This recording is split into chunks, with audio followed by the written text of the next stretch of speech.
जय श्री कृष्णा। राधे राधे। आप सभी को पितृपक्ष की इंदिरा एकादशी की हार्दिक शुभकामनाएं।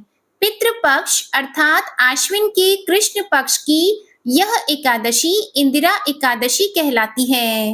अन्य एकादशियों के व्रत के पुण्य से तो व्रत करने वाले को सर्व सुख और अंत में मोक्ष की प्राप्ति होती है, परंतु इस एकादशी का व्रत करने वाले के 7 पीढ़ियों तक के पितर तृप्त हो जाते हैं।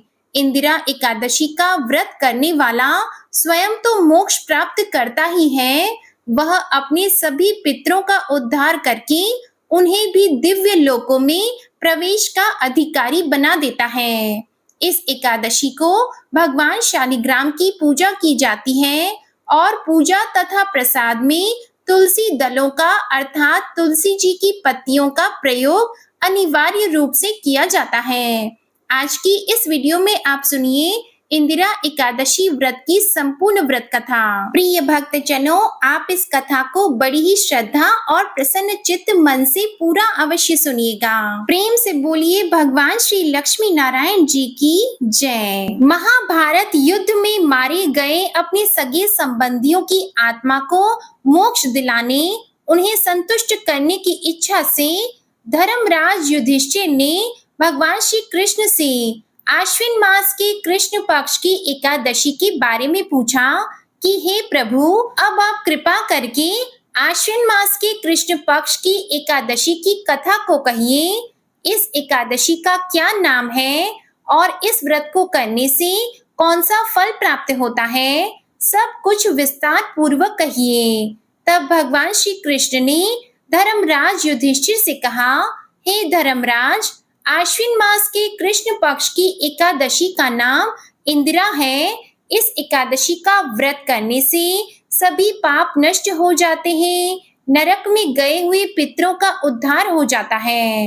हे युधिष्ठिर, इस एकादशी की कथा को सुनने मात्र से ही मनुष्यों को अनंत फल की प्राप्ति होती है। अब मैं इस एकादशी की कथा को सुनाता हूँ, तुम ध्यान पूर्वक सुनो। सत्य युग में महिष्मती नाम की नगरी में इंद्रसेन नाम का एक प्रतापी राजा राज्य करता था। वह पुत्र पौत्र धन धान्य आदि से परिपूर्ण था। उसके शत्रु भी सदैव उससे भयभीत रहा करते थे। एक दिन राजा अपनी राज्य सभा में सुख पूर्वक बैठा था कि महर्षि नारद जी वहां आए। महल में महर्षि नारद को उपस्थित देखकर राजा आसन से उठकर प्रणाम करके उन्हें आदर सहित आसन दिया। तब महर्षि नारद ने कहा, हे राजन, आपके राज्य में सब कुशल से तो है ना? मैं आपकी धर्म परायणता देखकर अत्यंत प्रसन्न हूँ। राजा कहने लगा, हे देवर्षि, आपकी कृपा से मेरे राज्य में सब कुछ कुशल पूर्वक है और आपकी कृपा से मेरे यज्ञ कर्म आदि भी सफल हो गए हैं। हे महर्षि, अब आप कृपा करके यह बताएं कि आपका यहाँ आगमन किस उद्देश्य से हुआ है और मैं आपकी क्या सेवा कर सकता हूँ। राजा की बात सुनकर देवर्षि नारद कहने लगे, हे राजन, मुझे एक महान आश्चर्य हो रहा है कि एक बार जब मैं ब्रह्मलोक से यमलोक गया था, तब मैंने यमराज की सभा में तुम्हारे पिता को बैठे देखा। तुम्हारे पिता महान ज्ञानी, दानी और धर्मात्मा थे, लेकिन एकादशी के व्रत बिगड़ जाने के कारण अब वह यमलोक को चले गए हैं। तुम्हारे पिता ने तुम्हारे लिए एक संदेश भिजवाया है। राजा ने यह बात सुनकर बड़ी उत्सुकता से पूछा, क्या संदेश है महर्षि? कृपा करके जल्दी बताइए। तब देवर्षि नारद जी कहने लगे, राजन, तुम्हारे पिता ने कहा है कि हे महर्षि, आप मेरे पुत्र इंद्रसेन को, जो कि महिष्मती नगरी का राजा है, उसके पास जाकर एक संदेश देने की कृपा करें कि मेरे किसी पूर्व जन्म के बुरे कर्म के कारण ही मुझे यमलोक मिला है। यदि मेरा पुत्र आश्विन मास के कृष्ण पक्ष की इंदिरा एकादशी का व्रत करे और उस व्रत के फल को मुझे दे दे तो मुझे मुक्ति मिल जाएगी। मैं भी इस लोक से छूटकर स्वर्ग लोक में वास करूंगा। इंद्रसेन को अपने पिता के यमलोक में पड़े होने की बात को सुनकर बहुत दुख हुआ और उसने नारद जी से पूछा, हे नारद जी, यह तो बड़े दुख का समाचार है कि मेरे पिता यमलोक में पड़े हैं। मैं उनकी मुक्ति का उपाय अवश्य करूंगा। अब आप मुझे इंदिरा एकादशी व्रत का विधान बताने की कृपा करें। नारद जी कहने लगे, हे राजन, आश्विन मास के कृष्ण पक्ष की दशमी तिथि के दिन प्रातः काल श्रद्धा पूर्वक स्नान करना चाहिए। इसके बाद दोपहर को भी स्नान करें। उस समय जल से निकलकर श्रद्धा पूर्वक पितरों का श्राद्ध करें। उस दिन केवल एक समय शुद्ध सात्विक भोजन करें और रात्रि को पृथ्वी पर शयन करें। इसके बाद दूसरे दिन अर्थात एकादशी के दिन नित्य कर्मों से निवृत्त होकर स्नान करने के बाद भक्ति पूर्वक व्रत को धारण करें और इस प्रकार संकल्प लें कि आज मैं निराहार रहूंगा और सभी भोगों का त्याग कर दूंगा और इसके बाद अगले दिन ही भोजन ग्रहण करूंगा। हे प्रभु, हे नारायण भगवान, आप मेरी रक्षा करने वाले हैं। आप मेरे इस उपवास को संपूर्ण कराइए। इस प्रकार संकल्प करने के बाद आचमन करके दोपहर को शालिग्राम भगवान जी की प्रतिमा को स्थापित करें।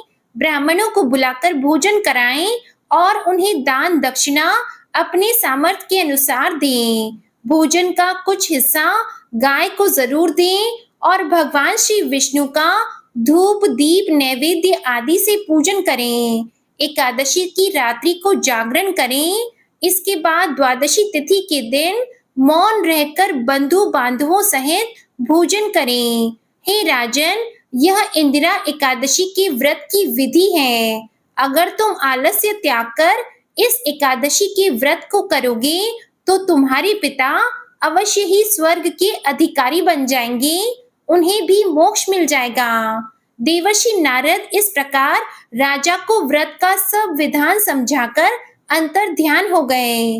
राजा ने फिर इंदिरा एकादशी के आने पर उसका विधि विधान पूर्वक व्रत किया। बंधु बांधव सहित इस व्रत को करने से आकाश से पुष्पों की वर्षा हुई और राजा के पिता यमलोक से रथ पर चढ़कर स्वर्ग लोक को चले गए। इस एकादशी के प्रभाव से ही राजा इंद्रसेन भी इस लोक में सुख भोग कर अंत में स्वर्ग लोक को गए। भगवान श्री कृष्ण ने धर्मराज से कहा, हे धर्मराज, यह मैंने तुम्हारे सामने एकादशी के महात्म्य का वर्णन किया। इस एकादशी के पढ़ने और सुनने मात्र से ही सभी पापों का नाश हो जाता है और अंत में मनुष्य स्वर्ग लोक का अधिकारी बन जाता है। प्रेम से बोलिए भगवान श्री लक्ष्मी नारायण जी की जय। सत्य युग में मुर नामक एक भयंकर दैत्य था। वह बड़ा बलशाली और भयानक था। उस भयानक और प्रचंड शक्तिशाली दैत्य ने इंद्र, आदित्य, वसु, वायु, अग्नि आदि समस्त देवताओं को पराजित करके स्वर्ग से भगा दिया। तब इंद्र सहित सब देवताओं ने भयभीत होकर भगवान उमापति भोले शंकर को अपने दुखों का कारण और उस भयानक दैत्य का वृतांत सुनाया। देवता हाथ जोड़कर बोले, हे कैलाशवासी अविनाशी, मूर दैत्य के भय से भयभीत होकर समस्त देवी देवता बेचैन हुए मृत्यु लोक में मारे मारे फिर रहे हैं। समस्त सुर समाज को बेचैन देखकर और उनकी अनन्य विनय सुनकर भगवान भोले भंडारी बोले, हे देवताओं, तीनों लोकों के स्वामी और भक्तों के समस्त दुखों का विनाश करने वाले भगवान विष्णु की शरण में जाओ। वे ही तुम्हारे इस महान कष्ट का निवारण करेंगे। भगवान शिव जी की यह बात सुनकर इंद्र आदि समस्त देवता एकत्रित होकर क्षीर सागर, जहाँ शेषनाग की शैया पर भगवान कमलापति शयन कर रहे थे, वहां जा पहुँचे। वहां पहुंचकर भगवान विष्णु को सोते हुए देखकर सभी देवता हाथ जोड़कर और नतमस्तक होकर स्तुति तथा विनती करने लगे। देवताओं ने कहा, हे शंख, चक्र, गदा, पद्मा तथा वन मालाओं से अलंकृत देवादिदेव, हे देवताओं द्वारा स्तुति करने योग्य आपको कोटि कोटि प्रणाम है। हे सुर नर मुनि जन की रक्षा करने वाले महाप्रभु, आपको बारंबार नमस्कार है। हे दया के धाम प्रभु, आप हमारी रक्षा कीजिए। दैत्यों से भयभीत होकर हम आपकी शरण आए हैं। आप ही इस समस्त ब्रह्मांड के कर्ता, धर्ता और माता पिता हैं। आप ही उत्पत्ति और पालन करता तथा संहार करने वाले और सबको शांति प्रदान करने वाले हैं। आकाश और पाताल भी आप ही हैं। आप ही हम सबके पितामह, सूर्य, चंद्र, अग्नि, वायु, ब्रह्मा, हव्य, कव्य, मंत्र, तंत्र, यज्ञमान, यज्ञ कर्म करता और भोक्ता भी आप ही हैं। आप सर्वव्यापक हैं। आपके अतिरिक्त चर अचर कुछ भी नहीं है। हे महाप्रभु, दैत्य मूर ने हमें पराजित करके स्वर्ग से भगा दिया। हम सब देवता इधर उधर मारे मारे फिर रहे हैं। सो हे मधुसूदन, आप उन दैत्यों से हम सबकी रक्षा कीजिए, रक्षा कीजिए। देवताओं की यह विनती सुनकर भगवान कमलापति बोले, हे सुरों, ऐसा मायावी दैत्य कौन है? उसमें ऐसा कितना बल है? वह किसके आश्रय है तथा वह कहाँ रहता है? यह सब मुझसे कहो। भगवान विष्णु की यह बात सुनकर देवराज इंद्र बोले, हे प्रभु, प्राचीन काल में नाड़ी जंत नाम का एक राक्षस था। उसी का पुत्र महाबलशाली, महापराक्रमी, विश्व विख्यात मुर नाम का दैत्य है। वह चंद्रावती नामक नगरी में रहता है। उस महाअसुर ने समस्त देवताओं को स्वर्ग से निकाल के अपना अधिकार कर लिया है। वह स्वयं इंद्र, अग्नि, वरुण, कुबेर, यम आदि सबके स्थान पर अपना आधिपत्य जमाकर और स्वयं सूर्य बनकर प्रकाश करता है। हे असुर निकंदन, उस दैत्य का संहार करके हम सब देवताओं की रक्षा कीजिए। हम सब आपकी शरण हैं। इंद्र के ये वचन सुनकर भगवान कमलापति बोले, हे देवताओं, तुम घबराओ मत। मैं शीघ्र ही तुम्हारे शत्रु का संहार करूंगा। तुम सब अब चंद्रावती नगर को चलो। समस्त देवताओं सहित भगवान विष्णु भी चंद्रावती नगर को चल दिए। उस समय दैत्यराज मुर दैत्य सेना सहित युद्ध भूमि में बड़े अभिमान से गरज रहा था। उस महादैत्य की घोर गर्जना को सुनकर सब देवता भयभीत होकर चारों दिशाओं में भाग खड़े हुए। यह देखकर स्वयं भगवान विष्णु रणभूमि में पहुंच गए। भगवान कमलापति को रणभूमि में देखकर दैत्य दल ने नाना प्रकार के अस्त्र शस्त्रों से भगवान विष्णु पर प्रहार किया। भगवान ने यह देखकर अपने तीखे बाण छोड़े, जो नागों की तरह से लहराते हुए जाकर दैत्यों के अंगों को बींधने लगे। सभी दैत्य उनके हाथों से मारे गए।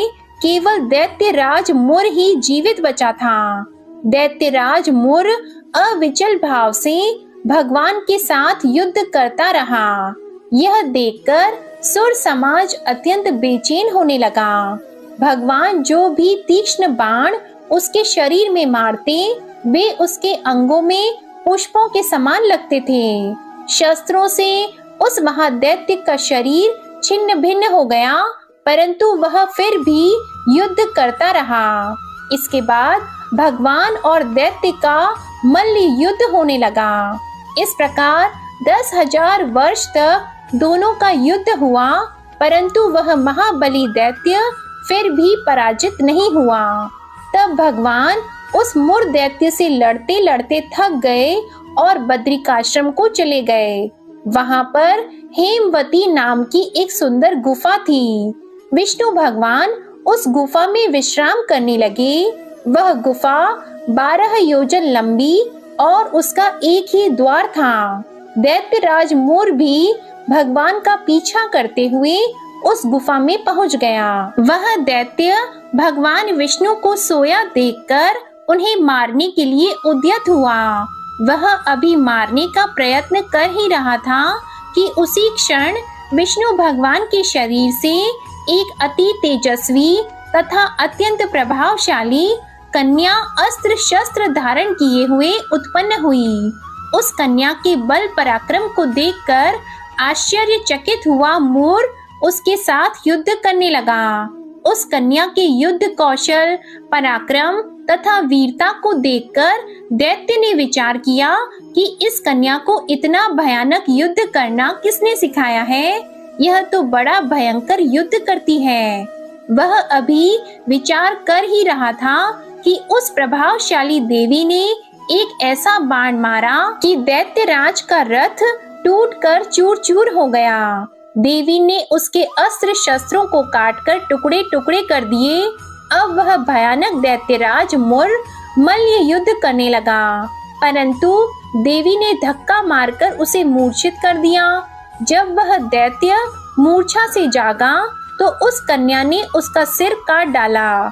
इस प्रकार वह दैत्य तो पृथ्वी पर गिरकर मृत्यु को प्राप्त हुआ और बाकी दैत्य भयभीत होकर पाताल लोक को भाग गए।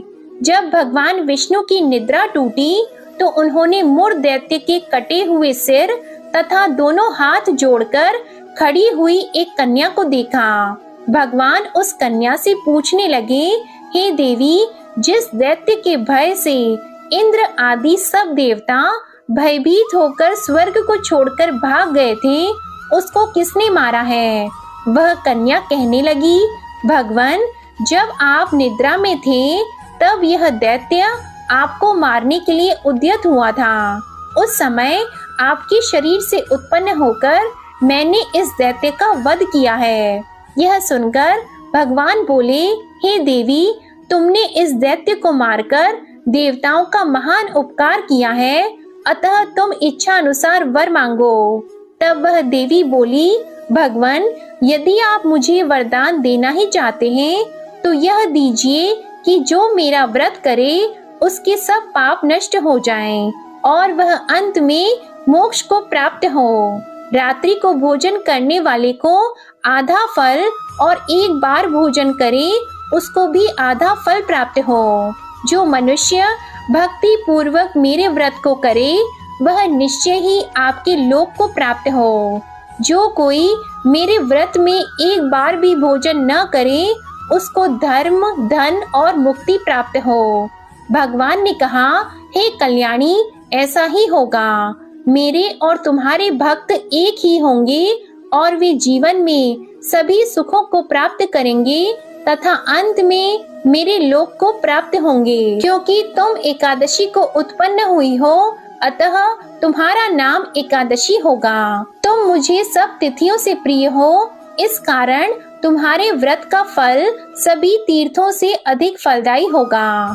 भगवान के ऐसे उत्तम वचनों को सुनकर वह देवी अत्यंत प्रसन्न हुई। भगवान कृष्ण ने आगे कहा, हे युधिष्ठिर, सब व्रतों में एकादशी व्रत का फल सर्वश्रेष्ठ है। एकादशी व्रत करने वालों को मैं मोक्ष पद देता हूँ, उसके शत्रुओं का नाश एवं समस्त विघ्नों को नष्ट करता हूँ। यह मैंने एकादशी की उत्पत्ति का सब वृतांत बताया है। एकादशी पापों को नष्ट करने वाली तथा सिद्धि देने वाली है। जो मनुष्य इस एकादशी महात्म्य को पढ़ता अथवा सुनता है उसको अश्वमेध यज्ञ का फल प्राप्त होता है। प्रेम से बोलिए एकादशी माता की जय, विष्णु भगवान की जय। अब हम सुनेंगे 11 माता की दूसरी कहानी और उसके बाद में भगवान श्री कृष्ण की किसी भी एक स्वरूप की कथा अवश्य सुननी चाहिए, क्योंकि एकादशी के दिन भगवान श्री कृष्ण जी की पूजा भी की जाती है। आषाढ़ मास में आने वाली दोनों एकादशियों को भगवान श्री कृष्ण के जगन्नाथ स्वरूप की कथा को सुना जाता है। तो पहले हम सुनेंगे एकादशी माता की दूसरी कथा। एक बार एक राज्य में एक राजा रहा करता था। राजा बहुत ही बुद्धिमान और बलशाली था। राजा सदा ही अपनी प्रजा का बहुत अच्छे से ध्यान रखता था। प्रजा भी राजा को बहुत पसंद करती थी। राजा की 2 बेटियां थी। राजा अपनी दोनों बेटियों से बहुत प्रेम करता था। राजा की छोटी बेटी देखने में बहुत सुंदर और आकर्षित थी और राजा की बड़ी बेटी छोटी बेटी के मुकाबले थोड़ी कम सुंदर थी। राजा की छोटी बेटी माता की पूजा किया करती थी और सभी लोग राजा की छोटी बेटी से बहुत प्रेम करते थे और बहुत प्रशंसा किया करते थे। राजा भी अपनी छोटी बेटी को बड़ी बेटी से अधिक प्रेम करता था, जिसके कारण राजा की बड़ी बेटी को अपनी छोटी बहन से बहुत नफरत होने लगी थी। राजा की दोनों बेटियां जब बड़ी हो गई, तब एक पड़ोस के राज्य में रहने वाले राजकुमार राजा की बड़ी बेटी के लिए रिश्ता लेकर आया। लेकिन जैसे ही उस राजकुमार की नजरें राजा की छोटी बेटी पर पड़ी, तो वह राजकुमार राजा की छोटी बेटी पर आकर्षित हो गया और छोटी बेटी से पहली नजर में प्रेम करने लगा। उस राजकुमार ने राजा की बड़ी बेटी के साथ विवाह करने से मना कर दिया और उसने राजा से कहा कि मैं आपकी छोटी बेटी से विवाह करना चाहता हूँ। ये सब देखकर राजा की बड़ी बेटी अपनी छोटी बहन से बहुत क्रोधित हो गई और राजा की बड़ी बेटी ने अपनी छोटी बहन को अपना सबसे बड़ा दुश्मन मान लिया। राजा की बड़ी बेटी ने अपनी छोटी बहन से बदला लेने का निर्णय किया। राजा की बड़ी बेटी ने अपनी छोटी बहन को जान से मारने का उपाय सोचा। राजा की बड़ी बेटी ने अपनी छोटी बहन को मारने के लिए सबसे पहले एक लड्डू में जहर मिलाकर अपनी छोटी बहन को दे दिया और उसको लड्डू खाने के लिए कहा। लेकिन लड्डू खाने के बाद भी छोटी बहन को कुछ भी नहीं हुआ। बड़ी बहन ये देखकर बहुत आश्चर्यचकित हो गई, लेकिन बड़ी बहन ने हार नहीं मानी। जब उसकी छोटी बहन रात में कमरे में सो रही थी, तब उसने एक मटके में सांप रखकर उसके कमरे में छोड़ दिया, लेकिन सांप भी छोटी बहन का कुछ नहीं कर पाया। जिसके बाद बड़ी बहन ने अपनी छोटी बहन से कहा कि चलो हम लोग कुएं में से पानी भर कर लाते हैं, जिसके लिए वह अपनी छोटी बहन को पानी भरने के बहाने कुएं के पास ले गई और उसने अपनी छोटी बहन को कुएं में धक्का दे दिया। लेकिन छोटी बहन को तब भी कुछ नहीं हुआ, क्योंकि हर बार ग्यारस माता उसकी रक्षा कर रही थी और उधर बड़ी बहन अपने सारे प्रयास के बाद भी असफल हो रही थी, जिससे वह बहुत क्रोधित हो गई और फिर उसने अपनी छोटी बहन के पास जाकर उससे प्रश्न किया कि मेरी छोटी बहन, क्या तुमको पता है कि भगवान ने सबको मृत्यु एक निश्चित समय पर लिखी हुई है और कैसे तुम्हारी या मेरी मृत्यु होगी, क्या ये तुम जानती हो? तब छोटी बहन ने अपनी बड़ी बहन को बताया कि हाँ दीदी, मैं तो जानती हूँ मेरी मृत्यु कैसे होगी। छोटी बहन से ये सब बातें सुनकर बड़ी बहन मन ही मन बहुत प्रसन्न होने लगी और उसने अपनी छोटी बहन से कहा कि तो मुझे अपनी मृत्यु का राज बताओ। तब छोटी बहन ने अपनी बड़ी बहन से कहा कि मेरी मृत्यु तो एक तोते में है। जो तोते के गले में एक हार है, उससे मेरी मृत्यु होगी। जब तक कोई भी व्यक्ति तोते को मारकर उस हार को अपने गले में पहनेगा, तो मैं मूर्छित हो जाऊंगी और जैसे ही उस हार को अपने गले से उतारेगा, तो मैं वापस से जीवित हो जाऊंगी। अपनी छोटी बहन की मृत्यु का राज जानकर बड़ी बहन बहुत खुश हुई और उसने अपनी छोटी बहन को मारने के लिए उसके पालतू तोते को ढूंढना शुरू कर दिया। और छोटी बहन को इस बात का आभास हो गया था कि कोई उसकी जान लेना चाहता है, जिसके लिए वह अपने पिताजी के पास गई और उसने अपने पिताजी से कहा कि पिताजी, मेरी मृत्यु के बाद आप मुझे मत जलाइएगा, बल्कि आप मुझे अपनी पुरानी वाली हवेली में एक पलंग में लिटाकर छोड़ दीजिएगा। अपनी छोटी लड़की की ये बातें सुनकर राजा बहुत आश्चर्यचकित हो गया। राजा ने अपनी छोटी बेटी से पूछा कि बेटी, तुम ये क्या कह रही हो? तब राजा की छोटी बेटी ने बताया कि पिताजी, समय किसी के लिए नहीं रुकता है, क्या कब किसको हो जाए इसका किसी को कुछ नहीं पता। फिर राजा ने अपनी छोटी बेटी से कहा कि तुम ऐसी बातें क्यों करती हो? 2-3 दिन के बाद तो तुम्हारा विवाह है। लेकिन छोटी बेटी ने अपने पिताजी को ऐसा करने पर मजबूर कर दिया और उनसे वचन ले लिया। राजा ने भी अपनी छोटी बेटी की बात स्वीकार कर ली और 2-3 दिनों के बाद जब शादी का समय आया, तब राजकुमार बारात लेकर राजा के घर आया और राजकुमार और राजा की छोटी बेटी का विवाह शुरू हो गया। जैसे ही राजा की छोटी बेटी राजकुमार के साथ फेरे लेना शुरू हुई तो उसकी बड़ी बहन अपनी छोटी बहन के कमरे में जाकर उसके तोते को पकड़ लेती है और उसको जान से मार देती है। तोते के गले में जो हार था उसको अपने गले में धारण कर लेती है और जैसे ही बड़ी बहन उस हार को अपने गले में धारण करती है तो उधर छोटी बहन 3.5 ही फेरे ले पाती है और वहीं पर बेहोश होकर गिर जाती है। जिसके बाद राजा ने बड़े बड़े दर्द हकीमों को बुलाया और अपनी छोटी बेटी का इलाज करने के लिए कहा। राजा की बात सुनकर जब वैद्य ने छोटी बेटी को देखा तो राजा को बताया कि आपकी छोटी बेटी ना तो जीवित है और ना मरी हुई है। ऐसा मैं पहली बार देख रहा हूँ। राजा ने वैद्य और हकीम को ये बात बाहर बताने से मना कर दिया और उनको कहा कि अगर तुमने ये बात किसी को बाहर बताई तो हम तुमको फांसी दे देंगे। राजा ने अपनी छोटी बेटी को पुराने महल में जाकर एक पलंग में लेटा दिया और वहां पर कुछ सैनिकों को तैनात कर दिया। इसके बाद राजा वापस अपने महल पर आ गया। राजा की बड़ी बेटी अपने पिताजी के पास आई और कहने लगी कि पिताजी, अगर ये शादी संपन्न नहीं हुई तो आपकी इज्जत का क्या होगा? आप कहें तो मैं आपकी इज्जत बचाने के लिए राजकुमार से शादी करने के लिए तैयार हूँ। जिसके बाद राजा ने अपनी बड़ी बेटी की बात मान ली और राजा ने बड़ी बेटी को छोटी बेटी के कपड़े पहनाकर मंडप में भेज दिया।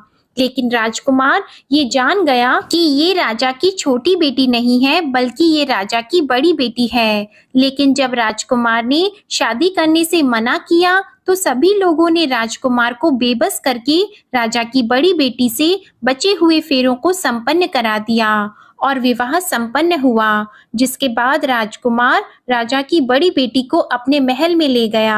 विवाह होने के बाद राजकुमार उससे ना तो बात करता था, ना उसे पसंद करता था और ना ही उसके आसपास भटकता था। और राजकुमार ने ये फैसला लिया था कि वह अपनी प्रेमिका को ढूंढ कर रहेगा और ये जानकर रहेगा कि उसके साथ क्या हुआ है।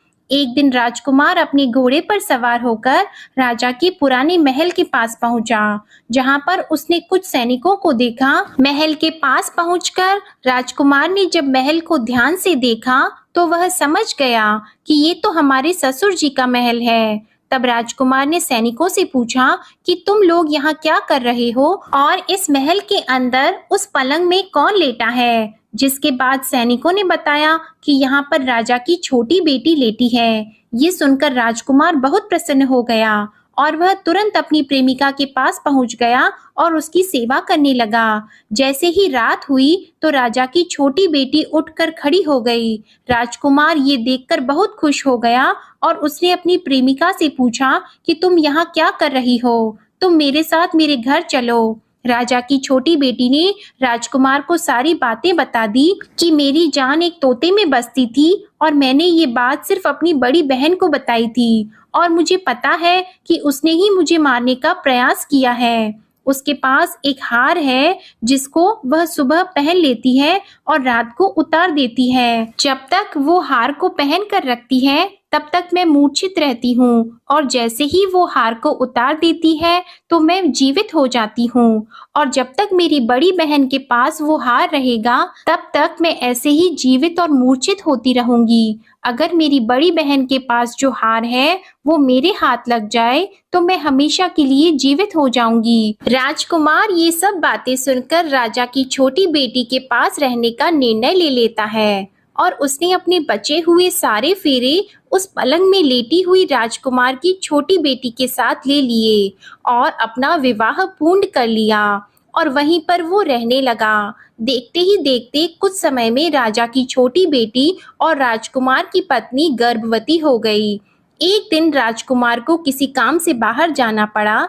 तब छोटी बहन के पेट में बहुत तेज से दर्द होने लगा, जिसके बाद उसने माता का आह्वान किया। जिसके बाद वहां माता प्रकट हुई और उन्होंने अपने भक्तों के दर्द को दूर किया और एक पुत्र की प्राप्ति करवाई।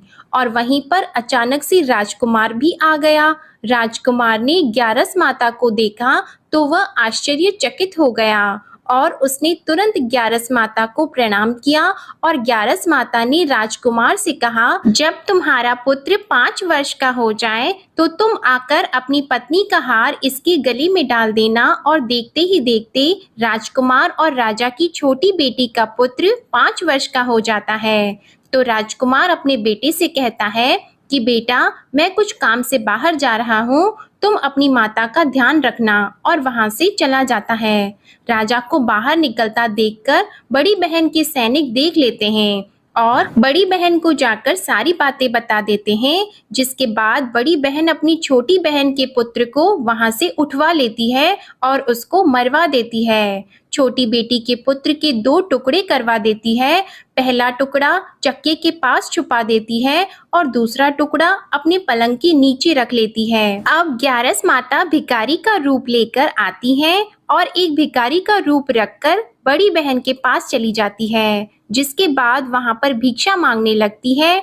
तो बड़ी बहन अपने नौकरों से कहती है कि जाकर भिक्षा दे दो, लेकिन जैसे ही नौकर ग्यारस माता को भिक्षा देने के लिए आते हैं तो माता उन्हें मना कर देती हैं और कहती है कि मैं तुम्हारी महारानी से ही भिक्षा लूंगी। जिसके बाद बड़ी बहन स्वयं ही भिक्षा देने के लिए माता के पास आती है। तब माता एक बिल्ली का रूप लेकर उसके कमरे में चली जाती है और वहां पर छोटी बेटी के पुत्र के 2 टुकड़े को आपस में जोड़ देती है और उसे जीवित कर देती है। फिर उसे वहां से ले जाती है। राजकुमार अपने बेटे को लेकर अपनी पत्नी के पास जाता है और उसे कहता है कि तुम इसका ध्यान रखना। अगर तुम इस बच्चे का अच्छे से ध्यान रखोगी तो मैं तुमसे बात करूंगा। एक दिन राजकुमार अपने बच्चे से कहता है कि तुम मम्मी से उनके गले का हार मांग लो। तो अपने पिता की बात मानकर राजकुमार का लड़का अपनी मम्मी के पास जाता है और कहता है कि मम्मी, मुझे तुम्हारा हार चाहिए।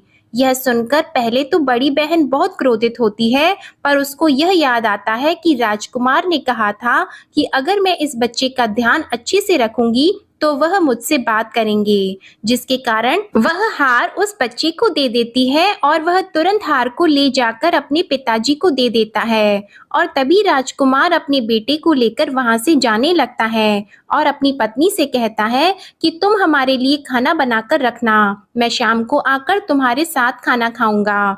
और वह अपने बेटे को लेकर वहां से चला जाता है।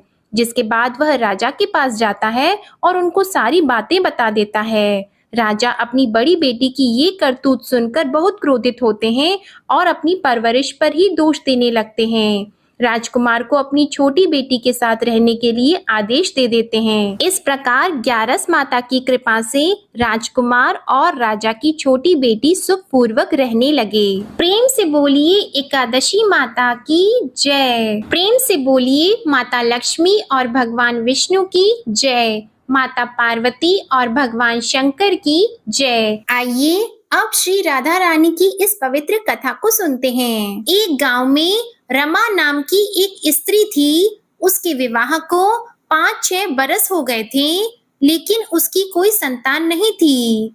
एक बार श्री राधा अष्टमी का उत्सव आया।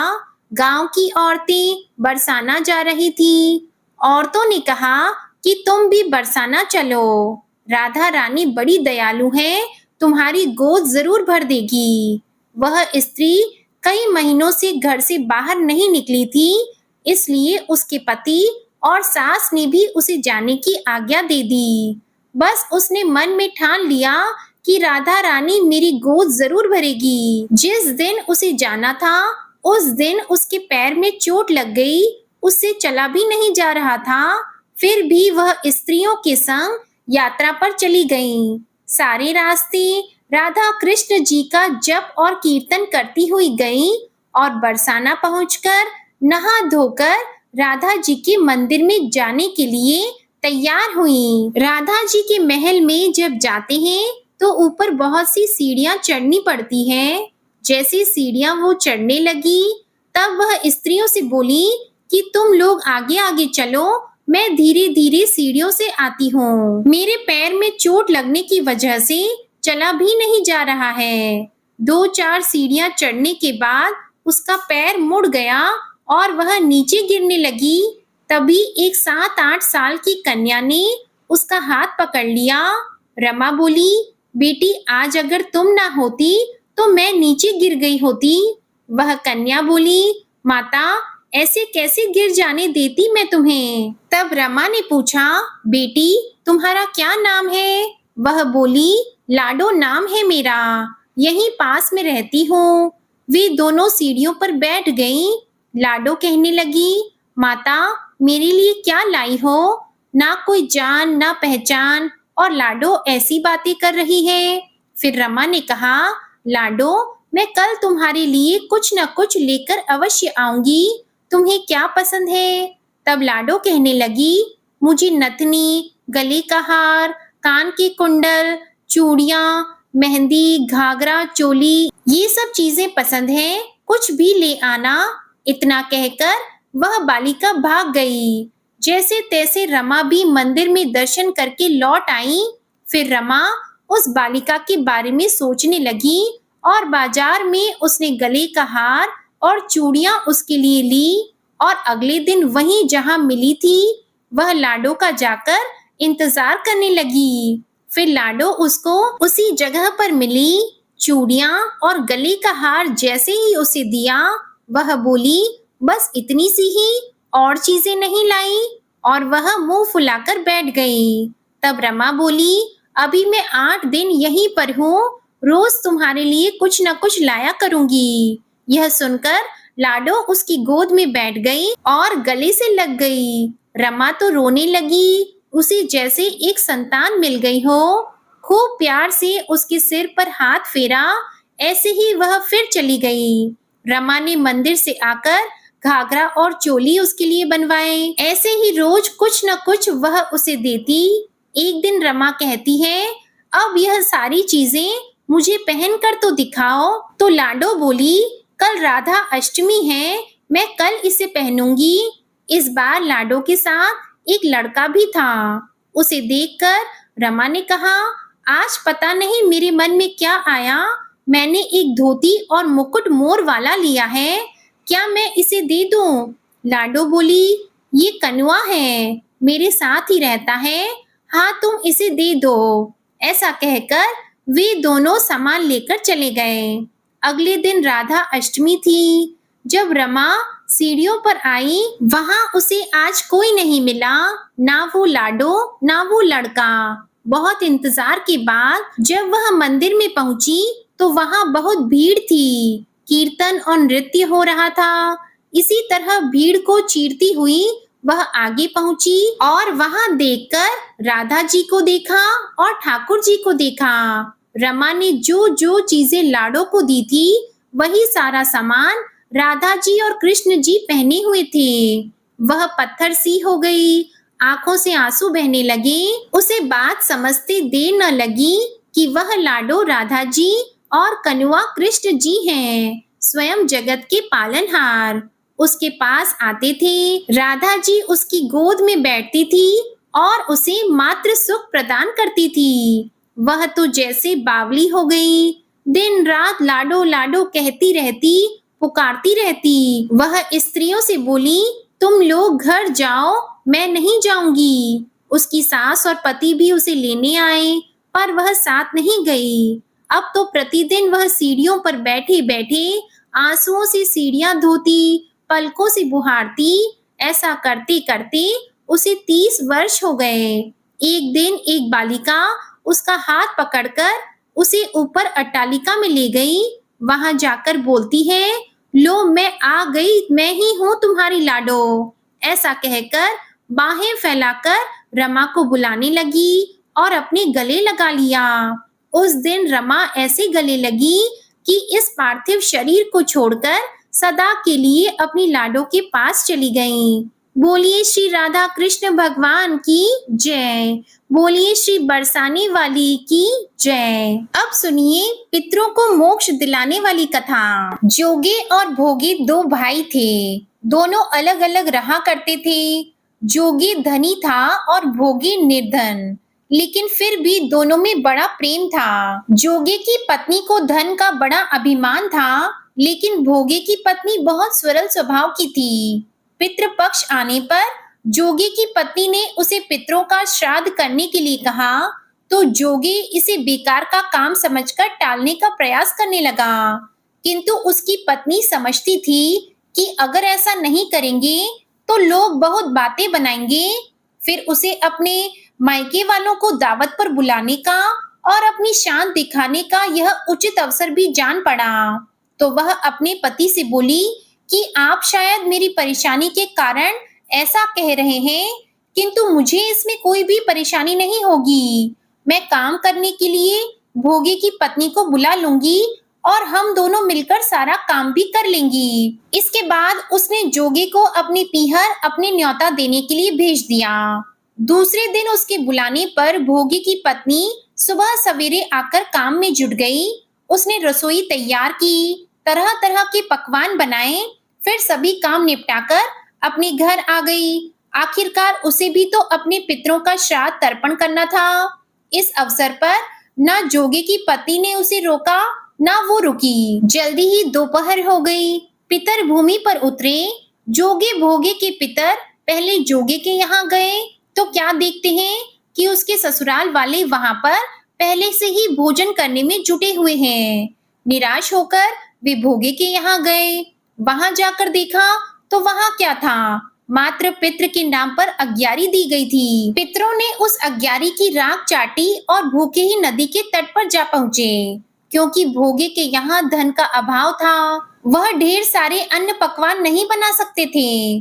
थोड़ी ही देर बाद सारे पितर इकट्ठा हो गए और अपने अपने यहाँ के श्राद्धों की और अपने वंशजों की बढ़ाई करने लगे। जोगे और भोगे के पितरों ने भी अपनी आप बीती सुनाई। फिर वे सोचने लगे कि अगर भोगे सामर्थ्यवान होता तो शायद उन्हें भूखा न रहना पड़ता, मगर भोगे के घर में तो 2 समय की रोटी भी खाने को नहीं थी। यही सब सोचकर उन्हें भोगे पर दया आ गई। अचानक फिर नाच नाच कर गाने लगे कि भोगे के घर धन हो जाए, भोगे के घर धन हो जाए। शाम होने को हुई। उस दिन भोगे के बच्चों को खाने को कुछ भी नहीं मिला था। उन्होंने माँ से कहा कि माँ भूख लगी है। तब उन्हें टालने की गरज से भोगे की पत्नी कहने लगी, जाओ बच्चों, आंगन में हौदी औंधी रखी हुई है, उसे जाकर खोलो और जो कुछ मिले मिलजुल कर बांट कर खा लेना। बच्चे वहां पहुंचे तो क्या देखते हैं कि हौदी तो मोहरों से भरी पड़ी है। वे दौड़े दौड़े माँ के पास पहुंचे और सारी बात बताई। आंगन में आकर भोगे की पत्नी ने यह सब देखा तो वो भी हैरान रह गई। इस प्रकार पितरों की कृपा से भोगी भी धनी हो गया। पर धन पाकर भी वो घमंडी नहीं हुआ, बल्कि दूसरे साल का जब श्राद्ध पक्ष आया तो श्राद्ध के दिन भोगी की पत्नी ने 56 तरह के व्यंजन बनाए, ब्राह्मणों को बुलाकर श्राद्ध किया, भोजन करवाया, दान दक्षिणा दी, जेठ जेठानी को सोने चांदी के बर्तनों में भोजन कराया और इससे उनके पितर बड़े प्रसन्न और तृप्त हुए। अब आपको सुनाते हैं रामायण में वर्णित माता सीता द्वारा पिंड दान देने की कहानी। रामायण में माता सीता द्वारा पिंड दान देकर राजा दशरथ की आत्मा को मोक्ष मिलने का संदर्भ आपने सुना होगा। वनवास के समय भगवान राम, लक्ष्मण जी और सीता जी पितृपक्ष के दौरान श्राद्ध करने के लिए गया धाम पहुंचे। वहां श्राद्ध कर्म करने के लिए आवश्यक सामग्री जुटाने के लिए राम और लक्ष्मण जी नगर की ओर चल दिए। उधर दोपहर हो गई। पिंडदान का मुहूर्त निकला जा रहा था और सीता जी की व्याकुलता बढ़ती जा रही थी। तभी दशरथ जी की आत्मा ने आकर सीता जी से पिंडदान की मांग कर दी। गया जी के आगे फल्गु नदी पर अकेली सीता जी बड़ी असमंजस में पड़ गईं। उन्होंने फल्गु नदी के साथ वट वृक्ष, केतकी के फूल और गाय को साक्षी मानकर बालू का पिंड बनाकर स्वर्गीय राजा दशरथ के निमित्त पिंड दान दे दिया। थोड़ी ही देर बाद भगवान श्री राम और लक्ष्मण जी लौटे तो उन्होंने कहा कि समय निकल जाने के कारण मैंने स्वयं ही पिताजी का पिंड दान कर दिया है। बिना सामग्री के पिंड दान कैसे हो सकता है? ये सोचकर भगवान श्री राम ने सीता जी से इस बात का प्रमाण मांगा। तब सीता जी कहने लगी कि हे स्वामी, मैं बिल्कुल सत्य कह रही हूँ कि मैंने पिंड दान कर दिया है। अगर आपको विश्वास न हो तो आप फल्गु नदी की रेत, केतकी के फूल गाय और वट वृक्ष से पूछ सकते हैं। इन्हीं के सामने मैंने श्राद्ध कर्म की गवाही इनसे दिलवाई थी, लेकिन फल्गु नदी, गाय और केतकी के फूल तीनों ही इस बात से मुकर गए। सिर्फ वट वृक्ष ने ही सही बात की। तब सीता जी ने राजा दशरथ का ध्यान करके उनसे ही गवाही देने की प्रार्थना की। दशरथ जी ने सीता जी की प्रार्थना स्वीकार की और घोषणा की कि ऐन समय पर सीता ने ही मुझे पिंडदान किया है। तब कहीं जाकर श्री राम आश्वस्त हुए, लेकिन तीनों गवाहों द्वारा झूठ बोलने पर सीता जी ने क्रोधित होकर उन्हें श्राप दे डाला कि फल्गु नदी, जा, तू सिर्फ नाम की ही नदी रहेगी, तुझ में पानी नहीं रहेगा। इस कारण कहा जाता है कि आज भी गया जी में फल्गु नदी सूखी ही रहती है। और गाय को श्राप दिया कि तू पूजनीय होकर भी लोगों का झूठा खाएगी, और केतकी के फूल को श्राप दिया कि झूठी गवाही देने के कारण तुझे पूजा में कभी नहीं चढ़ाया जाएगा। वट वृक्ष को सीता जी का आशीर्वाद मिला कि उसे लंबी आयु प्राप्त होगी और वह दूसरों को छाया प्रदान करेगा तथा पतिव्रता स्त्री तेरा ध्यान करके अपनी पति की दीर्घ आयु की कामना करेगी। यही कारण है कि गौ माता को आज भी झूठा खाना पड़ता है। केतकी के फूल को पूजा पाठ में वर्जित रखा गया है और फल्गु नदी के तट पर सीता कुंड में पानी के अभाव में आज भी सिर्फ बालू से ही रेत से पिंडदान दिया जाता है। बोलिए सीता माता और श्री रामचंद्र भगवान की जय। जय जय श्री राधे कृष्णा। आप सभी का इंदिरा एकादशी का व्रत सफल हो और भगवान श्री लक्ष्मी नारायण जी की कृपा आप और आपके पूरे परिवार पर सदा बनी रहे। आज की कथा पसंद आए तो इसे लाइक करके चैनल को जरूर सब्सक्राइब कीजिएगा और कमेंट में माता लक्ष्मी जी और भगवान विष्णु जी की जय जरूर लिखिएगा। जय श्री राधे कृष्णा।